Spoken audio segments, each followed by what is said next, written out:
Yes, thank you for your attention and allowing me the opportunity to share with you the pros and cons of Microsoft Outlook versus Gmail and using them for email platforms. And before as we get started, I want to go ahead and give you a little bit of a background and history on both of these two companies.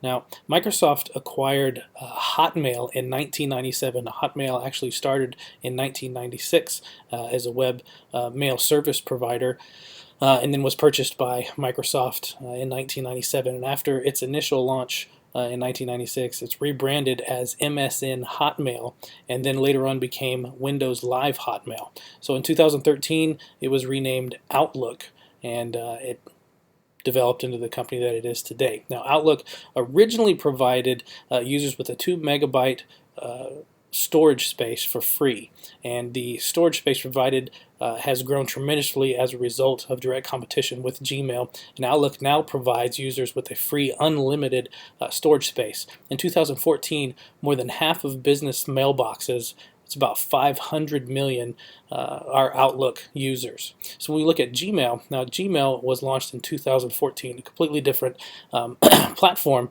It was launched in 2014, and it offered what users considered a ridiculous amount of free storage space. When it came out, it first offered a 1 gigabyte storage space for free. Now in 2004, that was a huge amount of space that people really actually considered to be a joke, especially considering the fact that Gmail was launched in April of 2014. So it was almost as if that was an April Fool's joke because of the large space. Nobody ever thought that they would use that much space for emails, but as time has gone on, as we all know, emails and the content of them can be great. So they started off with a 1 gigabyte of free storage space and have currently now offering up to 15 gigs of free storage space. So the major difference between already that we see between Gmail and Outlook, Outlook offering the unlimited free storage space, and Gmail only offering up to 15 gig.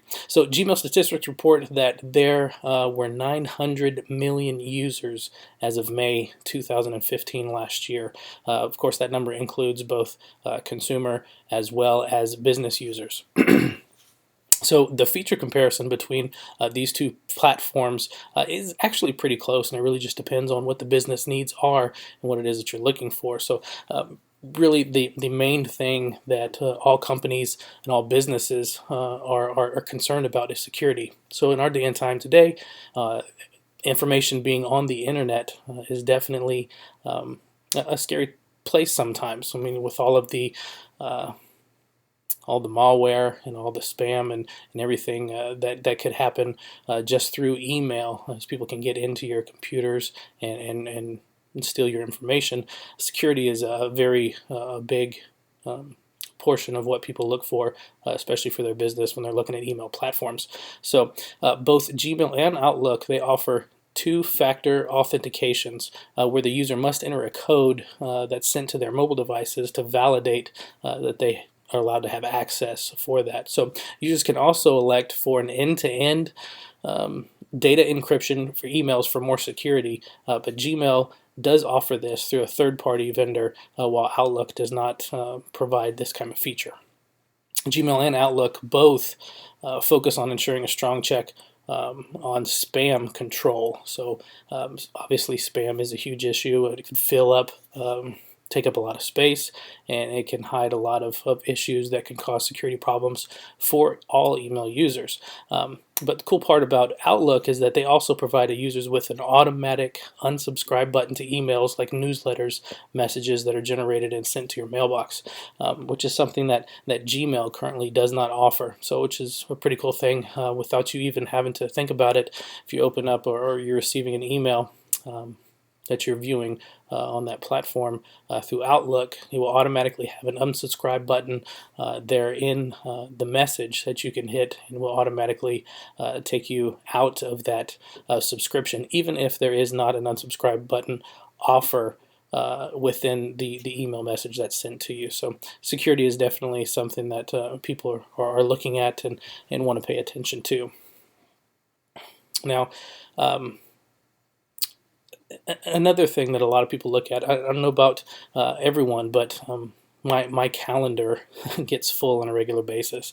I use my calendar every day for business meetings, for presentations, for doctor visits, scheduling, everything. And you need something to be interactive with the platform that you're using with your email as well. Now, Outlook enables users to schedule resources such as projectors and conference rooms for meetings by adding them as resources to the meeting, which allows them to almost act as if they are an attendee and have the ability to auto-respond to the meeting invites, so that you automatically know if a space is available or if a projector is available, or whatever resource that you're in need of also has the availability for your meetings. And with Gmail, you can't actually do this. You would have to set up a completely separate processes. It involves multiple processes, so you'd have to have a primary and secondary calendars. It doesn't all happen on one calendar administrator. So I believe that's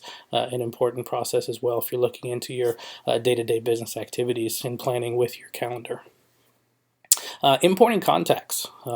Many of us in the business world, we have a multitude of contacts. There's a plethora of people that we meet with on a regular basis, and it's impossible to memorize all of their contact information. You could have a huge Rolodex of business cards, but I mean, obviously you want to have a business contact, all of your contacts imported into your email platform. Now, Gmail can import contacts from their old accounts or any other email ID that you have, like Yahoo or Windows Live, which is limited only by the mail service provider. So whatever other accounts that you're trying to import from, you would have to have those access there. But as long as you're allowed to from those service providers, or if they're compatible with Gmail, will you be able to import those contacts?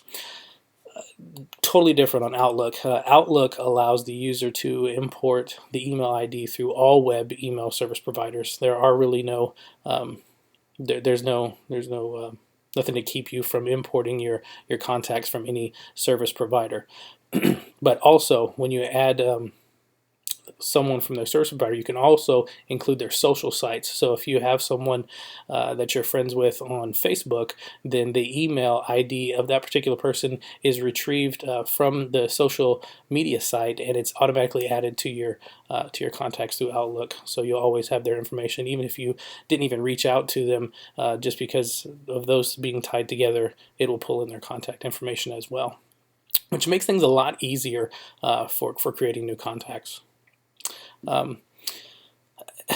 Email information, a lot of us have gone through excuse me, a lot of us have gone through a lot of painstaking time and effort to make sure that you clean out your mailboxes or put them in subfolders, whatever you can do to maintain the information that you've acquired that you needed. And sometimes it goes back for years. I know when I clean out my mailbox, sometimes I have to do it every quarter or so, and there's usually quite a few thousand of emails there that if I haven't taken the time to put them into subfolders or to separate those things out, then it's just going to bog up there, and then we end up spending a lot of time throwing a lot of stuff away. But I mean, how many of us have actually thrown a message away?